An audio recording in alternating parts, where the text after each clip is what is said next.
Officials at the Loudoun County Public Schools in Virginia, you may remember they suspended a couple of male teenage students for expressing discomfort with having a biological female in the boys' locker room.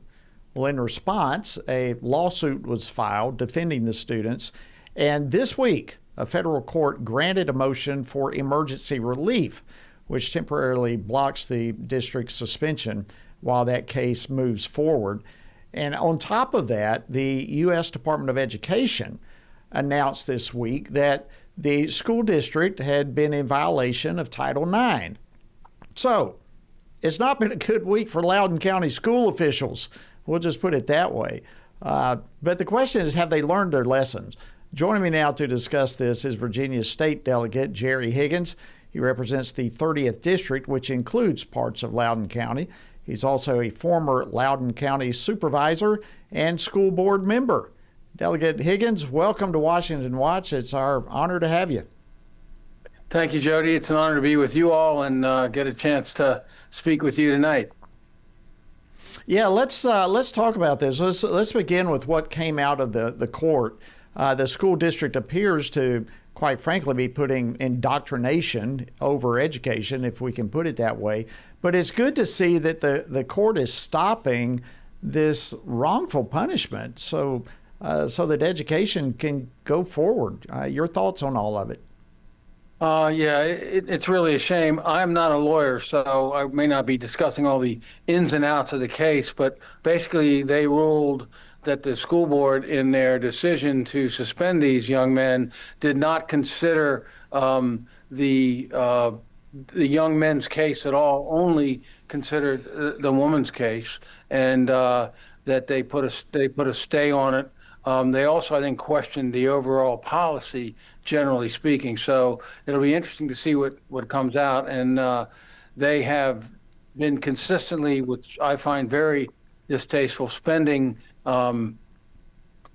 tax money for these fights against fights in the courts, both against their policy 8040, which has brought this situation around with the two young men, and in defending this case where they've thrown these two out of school. One of the ironies of this is there was 3 young men involved, and one of those young men was exonerated or not prosecuted under the Title IX complaint. So it seems very strange. And actually, in the original situation when it first came down, I had spoken with and talked with all 3 of these families, and you got to hear from them directly.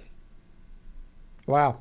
It's very interesting. I know you've been heavily involved in this in the meetings and different things, as you just referenced. Is this an issue, do you think, that the school district might actually be in process of turning around on, or are they going to be dead set on hanging on to their radical gender ideology and forcing kids to do the same?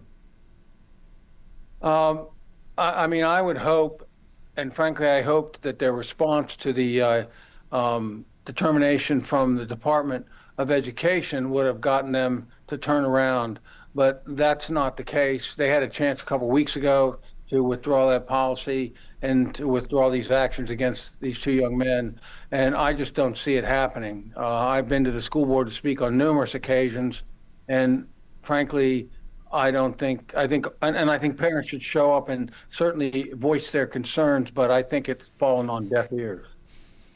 Wow, that is just so hard to comprehend. I know I mentioned also happening this week, the U.S. Department of Education weighed in, and their Office of Civil Rights actually did an investigation and said that they had found that sex-based investigation, there was a double standard there, where Loudoun County failed to meaningfully investigate complaints of sexual harassment by the 2 male students concerning the presence of a female in the locker room. That they did go the opposite direction in investigating the female students' complaint about sexual harassment. So are we witnessing here sex-based discrimination?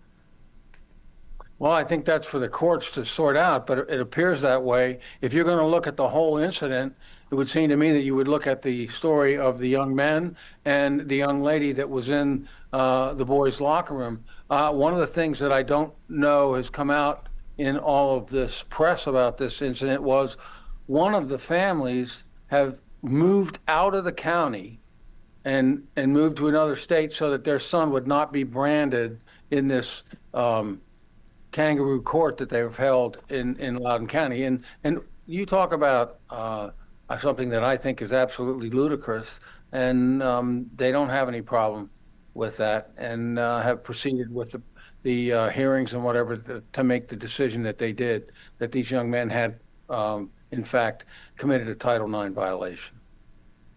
Wow. Well, thank goodness for what's happened this week. Before I let you go, what is your message to both the school district officials in Loudoun County, as well as, let's take it beyond Loudoun County, other parts of the nation? What would your message be to those who are claiming, quite frankly, that the Trump administration is breaking the law and demanding people to break the law, and that the Trump administration is actually the ones discriminating against students? You're right in the middle of all this. What's your message in the midst of that argument? Well, I think that this recent decision is telling to that extent, that because that, if I remember correctly, the recent decision was issued by a district court judge. And that's not, that's on the way to the full circuit. And so that judge has determined that they were not operating properly with their policy. So I think it speaks volumes at the excuses, frankly, that the school board has made. I'm trying to remember the case. There was a case in the Fourth Circuit, and this is what they're hanging their hat on. I think it was Meeks. I think it was Chesterfield County versus Meeks, but I can verify that for you. We got about 30 seconds. They have used that case to justify all of this stuff, when all that case did was deal with one specific set of circumstances that were very specific and did not cover all these things: locker rooms, sports, gyms, showers, and all the rest of that stuff. Thank you so much, Virginia State Delegate Geary Higgins. Incredible case developing there. Appreciate you joining us. Thank you for the opportunity to be here.